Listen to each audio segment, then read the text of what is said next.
Manipur Lengake Health and Family Welfare Minister Dr. Sapam Ranjan Masa Leikhidraba Matung Kanagumba Mid Udraba Amagidamak Mahak Mid Donate Touramgani Haina Phongdokkhre.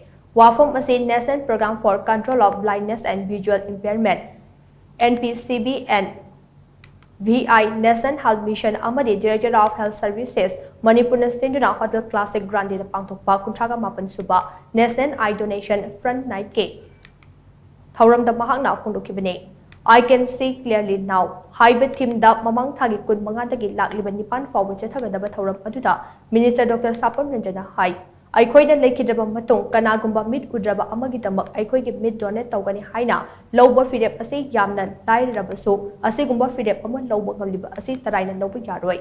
Yoiba amana taibangpal masak uba fangduna leiba haibase wakhalna lambada awaba amane.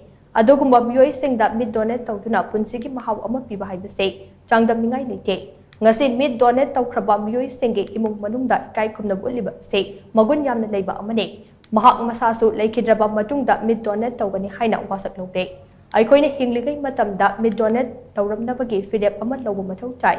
Masigi wakhalon ase aikhoi khudimakta leirabade mid donate tawbagi chang hengalatuna corneal blindness oiraba singda achoba asa ama piba ngamkane. Hauzik maki oina state asida corneal blindness leiba misingi chap chaba data leitriba ase athoba matamda khomgatnaba mari leinaba singna honase. India gi oina corneal blindness oiraba yoi Missing ase laktaraga mathoi romni haina panade chahi khudingi cornea transplant tawbagi maseng lak amarom mathau tabada subnatagi lising kun manga khakta mid transplant tawbu ngamle watliba sing men khatnaba tongan level da thabak pangthoktuna amade awareness kaya pangthokpa mathau chai haina Minister Dr. Sapam Ranjana makata ke mid donate tawbada mid adu pura oina lothokadabane mid ki cornea haibai yamna paba layer ase khakta mak lothokadabane mid donate tawbagi matangda yamda leiriba chamamnaba amade jingnaba sing ase kokhanaba mari leinaba singda yamda awareness piba mathau chai miyamda chap chaba awareness piragade mid donate tawbagi chang hingalakane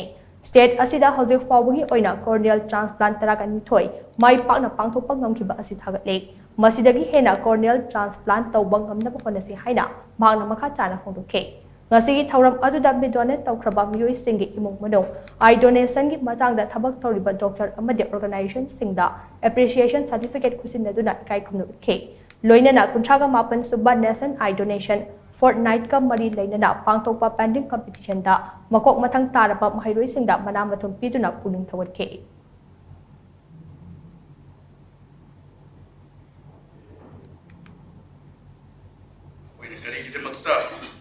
I bank Phongdokkhre Manipur the state I bank 29th of November 2023 the state ophthalmic cell in Falda Manipur in the state I bank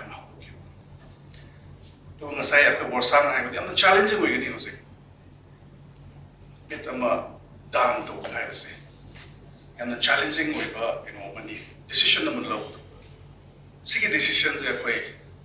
I am putting up a little I myself, I have given a deed. I have donated my eyes. I have pledged.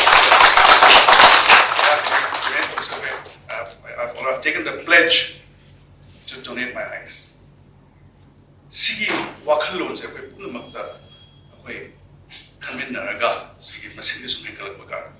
Madam the Dakar Oibaduga. Supply ka demand ka bata hai demand na di hen ba supply ni yang wala gani there be a gap achogum na ram ni doctor achogum na ram gani sige se fulfill do